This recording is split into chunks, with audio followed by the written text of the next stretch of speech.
Terima kasih masih bersama kami dalam Kompas Aceh. Saudara, cuaca buruk yang terjadi di perairan Aceh dalam sepekan terakhir membuat hasil tangkapan nelayan di Pelabuhan Perikanan Samudra Dalam Pulau Banda Aceh menurun. Akibatnya, harga ikan melonjak hingga 30%. Rata-rata hasil tangkapan nelayan di Pelabuhan Perikanan Samudra Dalam Pulau ini menurun dalam sepekan terakhir. Biasanya, nelayan mampu membawa pulang ikan puluhan ton dalam sekali perjalanan melaut.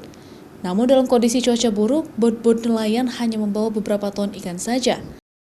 Pengakuan para nelayan di dalam Pulau Banda Aceh ini, cuaca buruk di perairan Aceh membuat mereka mengalami kesulitan dalam mencari ikan. Hasil tangkapan menurun dan juga membuat harga ikan juga mengalami kenaikan hingga 30%. Ikan tongkol kecil misalnya, sebelumnya harga jual sebesar Rp350.000.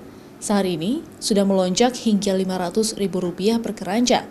Sedangkan tongkol berukuran besar dijual seharga Rp800.000 per keranjangnya, padahal sebelumnya berkisar Rp600.000 per keranjang.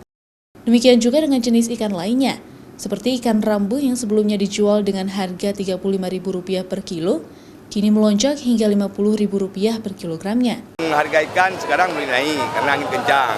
Kalau tuna kami beli sekarang 37, masuk pabrik 50. Dulu kemarin itu harga ikan 500, sekarang udah jadi 800. Itu semua jenis ikan?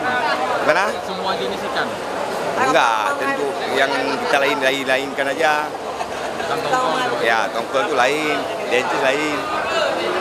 Walaupun cuaca buruk di laut, beberapa nelayan dengan bot-bot berukuran besar tetap melaut hingga 100 mil.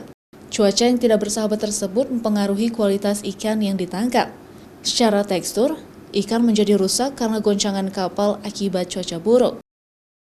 Mustajab, Kompas TV, Banda Aceh.